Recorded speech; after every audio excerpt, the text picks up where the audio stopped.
तो चलिए सीधे आज के इस बेहद संवेदनशील और चर्चा में रहे मुद्दे पर आते हैं। आज के इस विश्लेषण में हम एक ओपन लेटर यानी न्यायपालिका के नाम लिखे गए एक खुले पत्र पर बात कर रहे हैं। हाल ही में कोर्ट रूम में बेरोजगार युवाओं को लेकर कथित तौर पर कुछ ऐसी तीखी टिप्पणियां की गईं जिन्होंने एक बहुत बड़ा विवाद खड़ा कर दिया। तो आखिर इस टिप्पणी में ऐसा क्या था जिसने इतना तूल पकड़ लिया? चलिए इस पूरे घटनाक्रम को बारीकी से समझते हैं। और इस पूरे विवाद की जो असली जड़ है ना, वो है ये कथित बयान। कोर्टरूम में कथित तौर पर ये कहा गया कि कुछ लोग जो सिस्टम का हिस्सा नहीं बन पाते, वो सिस्टम को दीमक की तरह खाना शुरू कर देते हैं। उन्हें पैरासाइट्स यानी परजीवी तक कह दिया गया जो सिस्टम पर हमला करते हैं। जरा सोचने वाली बात है कि इतने सम्मानित पद पर बैठे व्यक्ति की तरफ से आई इन भारी भरकम शब्दों का क्या असर हुआ होगा। जाहिर है देश भर के युवाओं में इसे लेकर भारी आक्रोश फैल गया। सोर्स के मुताबिक इन शब्दों से युवाओं को बहुत गहरी ठेस पहुंची है। अब देखते हैं ये कोर्ट रूम विवाद और कैसे एक याचिका से ये पूरा आक्रोश शुरू हुआ। दरअसल ये पूरा मामला शुरू हुआ दिल्ली हाईकोर्ट के एक वकील की याचिका से, जिसमें उन्होंने सीनियर एडवोकेट का दर्जा मांगा था। सुनवाई के दौरान कथित तौर पर बेंच ने उन्हें फटकार लगाते हुए ये सब बातें कहीं, लेकिन जैसे ही विवाद बढ़ा वैसे ही एक आधिकारिक स्पष्टीकरण यानी क्लैरिफिकेशन भी सामने आ गया। इसमें दावा किया गया कि भाई ये सख्त शब्द देश के सभी बेरोजगार युवाओं के लिए बिल्कुल नहीं थे, बल्कि ये सिर्फ उन लोगों के लिए था जो फर्जी डिग्रियों के सहारे सिस्टम में घुसने की कोशिश करते हैं। इसके जवाब में जो प्रतिक्रिया आई वो काफी हैरान करने वाली थी। प्राउड कॉकरोच यानी संघर्ष और अस्तित्व का एक अनोखा रूपक। अब यहाँ कॉकरोच का उदाहरण क्यों? खैर, जीव विज्ञान के हिसाब से देखें तो एक कॉकरोच 1 महीने तक बिना खाने के रह सकता है, आधा महीना बिना पानी के, और जी हाँ, 1 हफ्ते तक बिना सिर के भी जिंदा रह सकता है। सुनने में थोड़ा अजीब जरूर लगता है, लेकिन सोर्स ने इस रूपक को, इस एनालॉजी को एक बहुत ही गहरे मतलब के साथ चुना है। और वो मतलब ये है कि कॉकरोच की इन खूबियों को बेरोजगार युवाओं के रोजमर्रा के संघर्षों से जोड़ा गया है। जिस तरह से कॉकरोच हर विपरीत परिस्थिति में टिका रहता है, ठीक उसी तरह आज के युवा बुनियादी जरूरतों के लिए भयंकर महंगाई की मार झेल रहे हैं, प्रदूषण से भरी हवा और पानी के बीच सांस ले रहे हैं, रोजगार न होने के बावजूद डटे हुए हैं और अपने हक के लिए सड़कों पर उतरने को मजबूर है। सोर्स के मुताबिक युवाओं ने इस तंज को एक बैज की तरह पहन लिया है और कह रहे हैं, हाँ, हम प्राउड कॉकरोच हैं जो हर मुश्किल के बावजूद हार नहीं मानते। फर्जी डिग्रियां और पाखंड। चलिए सिस्टम के इस कथित दोहरे मापदंड को समझते हैं।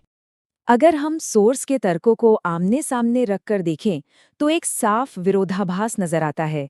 एक तरफ है शक्तिहीन युवा जिनकी डिग्रियों की तो माइक्रोस्कोप लगाकर जांच होती है और उन्हें सिस्टम द्वारा परजीवी तक कह दिया जाता है, और दूसरी तरफ है ताकतवर राजनेता।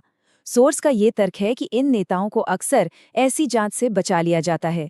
जब भी इनकी डिग्रियों का रिकॉर्ड मांगा जाता है तो उसे ये कहकर खारिज कर दिया जाता है कि इसमें कोई सार्वजनिक हित नहीं है। अपनी बात को और पुख्ता करने के लिए सोर्स ने कुछ हाई प्रोफाइल मामलों का जिक्र भी किया है, जैसे केंद्रीय शिक्षा मंत्री की योग्यताओं पर उठे सवाल, या फिर प्रधानमंत्री की डिग्री का वो मामला जहां उच्च न्यायालय ने रिकॉर्ड मांगने के अनुरोध को ही रोक दिया था। इसके अलावा दिल्ली के पूर्व कानून मंत्री की विवादित डिग्री का भी जिक्र है। यहाँ सीधा सवाल ये उठाया गया है कि जब इन रसूखदार लोगों की डिग्रियों की बात आती है तो क्या न्यायपालिका वही कड़ा रुख अपनाती है जो एक आम युवा के लिए अपनाया जाता है? और सिस्टम की इस विडंबना को आंकड़े भी बड़े चीख चीख कर बयां करते हैं। जरा इस पर गौर करें। एसोसिएशन फॉर डेमोक्रेटिक रिफॉर्म्स यानी एडीआर की मई 2026 की रिपोर्ट बताती है कि करीब 49% मंत्रियों का आपराधिक रिकॉर्ड है, लगभग आधा हिस्सा। सोर्स यहाँ एक बहुत बड़ा प्रश्न चिन्ह लगाता है कि एक तरफ सिस्टम युवाओं की डिग्रियों पर उंगली उठा रहा है और दूसरी तरफ देश चलाने वाले कई लोग खुद गंभीर मामलों में फंसे हुए हैं। क्या ये एक बड़ी विडंबना नहीं है? अब बात करते हैं परीक्षा घोटालों की, एक ऐसा रास्ता जो पूरी तरह से टूट चुका है।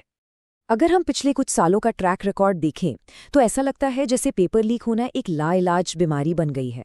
2017 और 2018 में एसएससी परीक्षाओं के लीक होने से लेकर अभी हाल ही में 2024 में नीट और यूजीसी नेट परीक्षाओं के रद्द होने तक, और दुर्भाग्य से 2025 में भी इस सिलसिले के जारी रहने की आशंकाएं जताई गई हैं। मतलब जब युवा अपनी सालों की खून पसीने की मेहनत लगाकर परीक्षा देने पहुंचते हैं तो पता चलता है कि पेपर तो पहले ही बिक चुका है। और इसका असर कितने बड़े पैमाने पर हो रहा है, ये आंकड़ा अपने आप में डराने वाला है। 24 लाख, जी हाँ 24 लाख, ये उन युवाओं की संख्या है जो कल को हमारे देश के हेल्थ केयर सेक्टर की रीढ़ बनने वाले थे। लेकिन नीट परीक्षा में हुई इस भारी धांधली और उसके रद्द होने की वजह से इन सबका भविष्य जैसे एक झटके में पॉज पर चला गया है। वे बस फंसे हुए हैं और अगले फैसले का इंतजार कर रहे हैं। अब जब हम शिक्षा प्रणाली के खोखलेपन की बात कर ही रहे हैं, तो सोर्स भारत के सबसे बड़े और कुख्यात शिक्षा घोटालों में से एक मध्य प्रदेश के व्यापम घोटाले की याद जरूर दिलाता है। साल 2000 से 2012 तक चलने वाला ये घोटाला इस बात का एक जीता जागता और खौफनाक सबूत है कि सिस्टम के भीतर करप्शन की जड़ें कितनी गहरी हो सकती हैं। इस व्यापम घोटाले का सबसे काला सच इस एक नंबर में छिपा है, 50।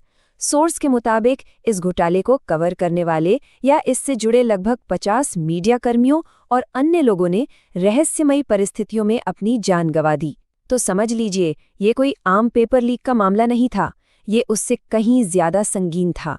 इस मामले में 2000 से ज्यादा गिरफ्तारियां तो हुई, लेकिन सोर्स यहाँ जिस बात पर सबसे ज्यादा जोर दे रहा है वो ये है कि ऐसे कई लोग जो इन फर्जी और गलत तरीकों से सिस्टम में घुस गए थे, वो आज भी मजे से डॉक्टर और वकील बनकर अपना काम कर रहे हैं। ऐसे में सिस्टम की इन बड़ी खामियों का सारा ठीकरा सिर्फ और सिर्फ उन युवाओं पर फोड़ना जो पहले ही संघर्ष कर रहे हैं, सोर्स के अनुसार ये कतई तर्कसंगत नहीं है। और अंत में न्यायपालिका पर विश्वास, जो कि इस पूरे मुद्दे की सबसे बड़ी चिंता है।